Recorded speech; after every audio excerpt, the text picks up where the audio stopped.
Hey guys, this is Tad, your homestead provider. I'm out here with the sunrise on Monday, my day off. And you might be like, why in the world would somebody get up at 5 o'clock on their day off and get out here messing with these chickens and everything else? Well, it's therapy for me, but that's a story for another video. But I have caught all these chickens last night after it got dark, took down the fence. We're going to be moving them over into the field for I guess for the year, since hopefully we're kind of getting out of the winter. We just come through a really heavy cold week, and hopefully it won't get that bad again for the rest of the year. I feel like the water might freeze some on and off, but I don't feel like it'll completely freeze up like it has been. Could be wrong, but we might have to break ice. I'm ready to get the chickens over there in the field and eventually move the hogs and get them out of the garden spot so I can start working on preparing the garden. And the first step is to get the chickens over there. So we are up at sunrise to do this. And I have a lot of stuff I've got to accomplish for the day, which is the main reason I'm doing it right now.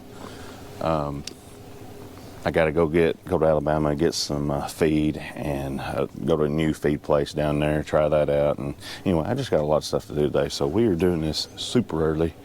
And first step is taking the chickens over there to the field. All right, so we got them over here in the field. Got it. So this is our north field. And last year, I know you probably can't see it. Last year I moved them around all around the bottom spot all year long. Just kept on moving them. And that ground, they fertilized a lot. Scratched up, killed several weeds, fertilized the ground. This year we're going to put them kind of on this western hill of the field. Now eventually I'm not going to put them up here on top yet because we plan on doing some dirt work, hopefully, for too long, because I would like to have a house right here one day. But thinking about doing some dirt work up there, that's the reason I'm not putting them up there yet. There's a whole lot of area to move them around right here, and we are going to start that. They've never been on this part of the ground, so let's get it. So since we have the chickens kind of cooped up in here, I've got a board shutting off their exit right there. So the first thing you have to do, or first thing I do whenever I do this, shut them up through the night, pull them over here in the morning, and then you'll drop the trailer. Then you'll have to go back and get that electric net fencing. And then you'll get the sides up on it everywhere, and then you can let them out. So that's sort of the plan of what we're doing here. Let me drop this trailer real quick.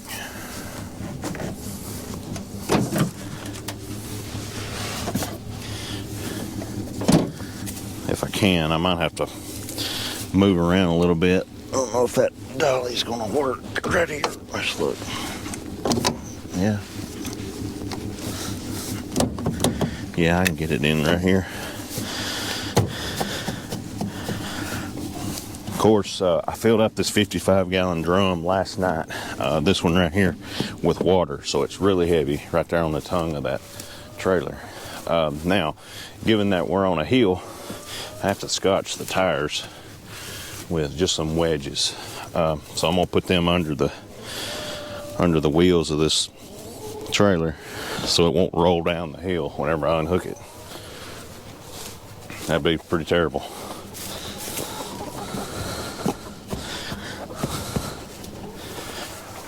Now this right here, I don't know, somewhere around, I'd say 60, 75 chickens. And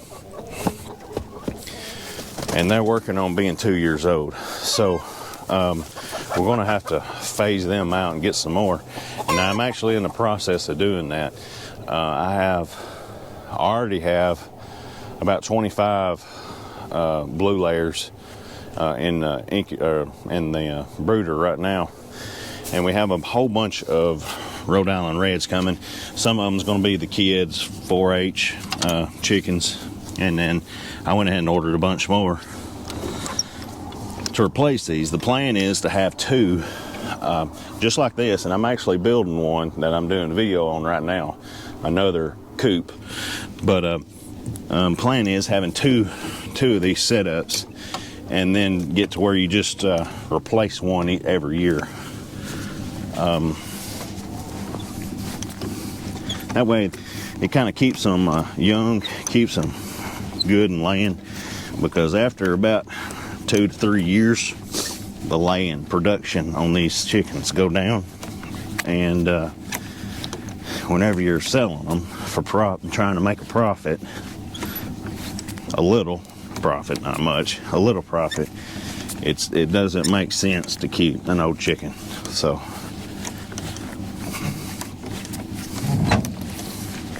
let's see if I can get this done.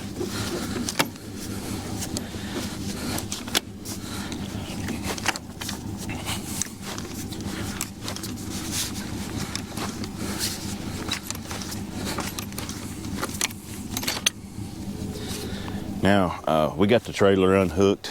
I'm going to go run back to the house and get the electric net and their watering trough and bring it over here, and we'll put it down, start putting it up, and then we'll let these new chicks out on the new spot. New chicks. Old, we just talked about this, old chickens, but they're going to be on a new spot. So anyway.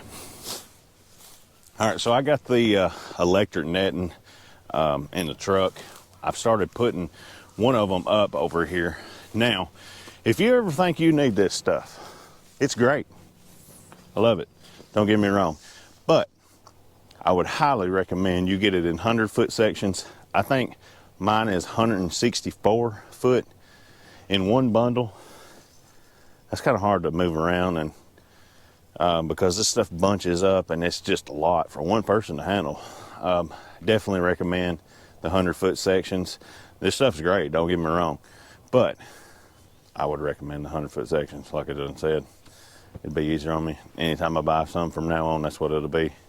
Now, whenever you're putting this stuff up, you have to start with the end.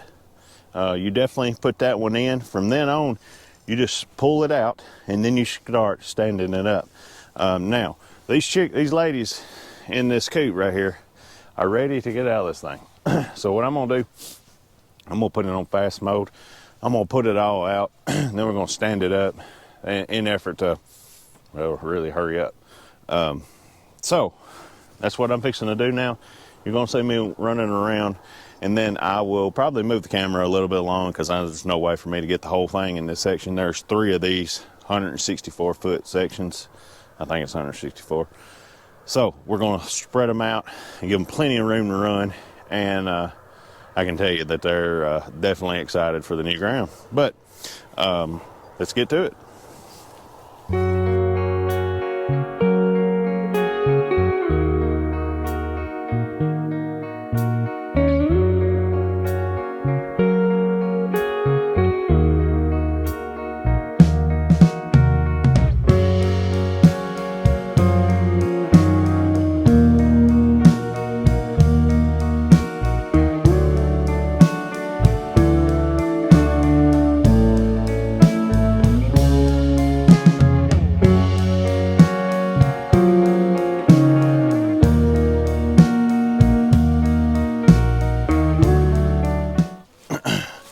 All right, we got the fence up. Now let's let these, let them run out.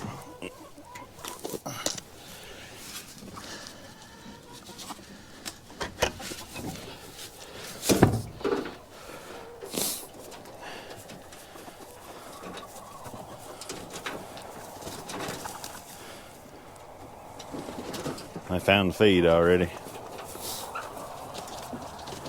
Now, obviously, it is, well, it's the end of February, so there's not a lot of bugs and everything everywhere yet. But eventually, they will be, and they'll eat less feed.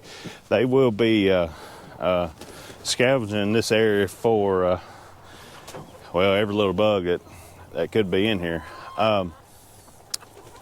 Now, they will go to scratching and picking and finding what they can, but that's it for right now. I'm gonna finish the water right here, and this will be done, and we'll move on to the next thing. But that is moving the chickens to the field for the year. All right, I've hooked up the trailer here.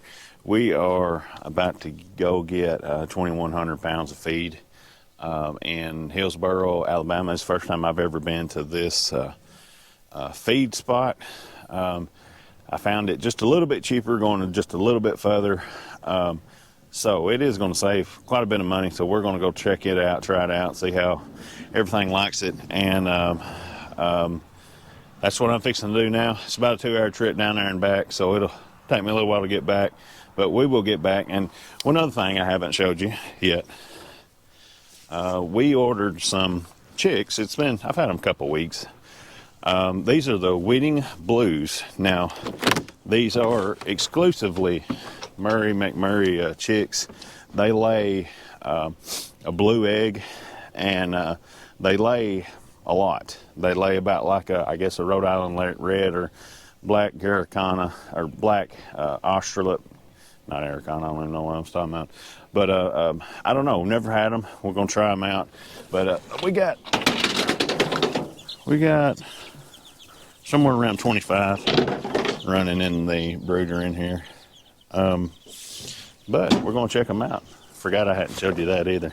I also have several Rhode Island Reds coming in the next few weeks to a month. I know I got some coming in March, but we got a lot of chickens coming, and I got to get my coop done over there.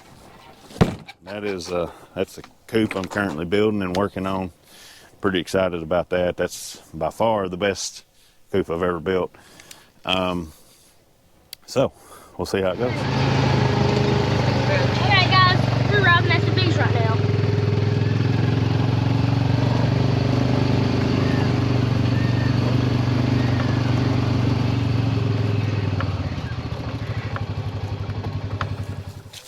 All right, I got back from Hillsboro. I got all the feed that I'm gonna get for a little while anyway. Thought I'd ride over here and check the bees. They are some flying around. This box right here is supposed to have some in it, and it does have some flying in and out. I'm going to have to put some pollen patties on here shortly, and that way it'll kind of boost them up. And I will go ahead and start putting some boxes on, because once they get going, they'll really build up really fast. And I want to be sure to capture all the honey that we can this year, and possibly split these hives. So I have 3 for sure, which is what I went into the winter with. All 3 of them still alive, and hopefully whenever we go through them, everything will still be good in it. I plan on doing that next weekend, but I have this is all I'm gonna do today. That's all I got going right now. If you're liking these videos, if you're enjoying the content, give this video a thumbs up, subscribe to the channel, because you never know what I'm gonna do next. And I know I will be putting some pollen patties on here shortly. So this is Tad, your homestead provider. God bless.